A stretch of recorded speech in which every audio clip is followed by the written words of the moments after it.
Halo semuanya, perkenalkan nama aku Valeri Erika Roberta Nahumuri, bisa dipanggil Valeri.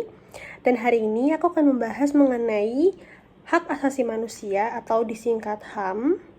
Bukan hanya materi, tetapi pengalaman pribadiku sendiri. Oke, aku akan mulai dengan pengertian HAM dulu.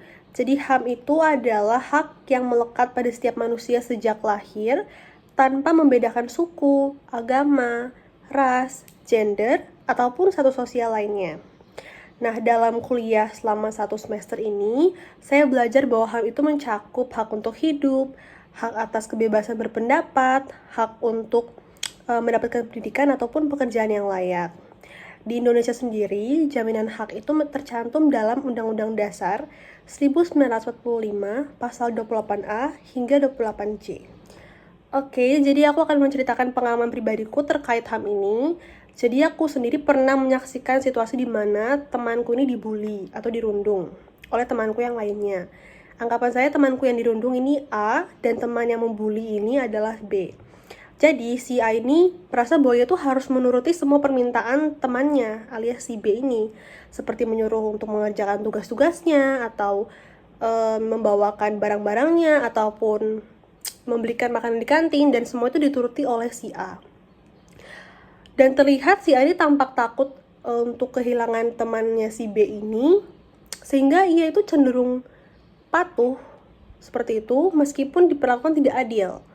Dan beberapa kali aku juga melihat kalau si A ini diperlakukan secara tidak adil dengan kekerasan fisik, misalnya dipukul mungkin konteks dianggapnya bercanda, tapi terlihat bahwa si A ini hampir menangis ataupun dicubit seperti itu. Dan tetap saja si A ini memilih bertahan dengan teman-temannya yang toksik itu. Dan dari pengalaman itu, saya menyadari bahwa seharusnya saya itu bisa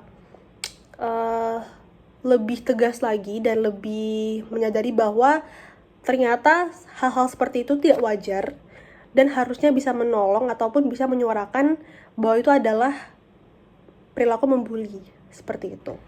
Dan dari pengalaman tersebut, saya mulai bertanya-tanya, apakah rasa takut ditinggalkan bisa membuat seseorang itu rela untuk mengorbankan haknya dan harga dirinya demi dipertahankan dalam sebuah relasi? Ataupun jika kita semua memang memiliki hak untuk diperlakukan secara adil dan manusiawi, mengapa masih banyak orang yang membiarkan dirinya diperlakukan tidak adil, bahkan oleh orang-orang terdekatnya, seperti itu. Dari pembelajaran ini saya menyadari bahwa HAM itu tidak hanya tugas dari kita sebagai warga negara ataupun dari pemerintah, tapi kita semua itu memiliki peran masing-masing. Mulai dari hal kecil, seperti tadi kita tidak boleh membuli teman, kemudian tidak menyebarkan hoaks ataupun berita-berita bohong mengenai orang-orang di sekitar kita, seperti itu. Dan menjaga HAM adalah bagian dari menjaga martabat manusia. Dan untuk kedepannya, saya ingin lebih berani untuk menyuarakan hal-hal yang tidak adil seperti tadi, seperti melihat teman-teman saya yang dibully. Kemudian saya juga ingin aktif untuk ikut kegiatan yang mendorong untuk kesetaraan, seperti kampanye mungkin anti diskriminasi ataupun edukasi politik, seperti itu. Saya juga percaya bahwa hal sekecil apapun aksi kita bisa membawa dampak yang besar apabila kita melakukannya secara bersama-sama. Yuk kita mulai dari diri kita sendiri, kita hargai perbedaan, kita hentikan diskriminasi, kita hentikan juga pembulian ataupun perundungan di sekitar kita. Karena ketika kita menjaga hak sesama kita sedang menjaga kemanusiaan itu sendiri. Terima kasih.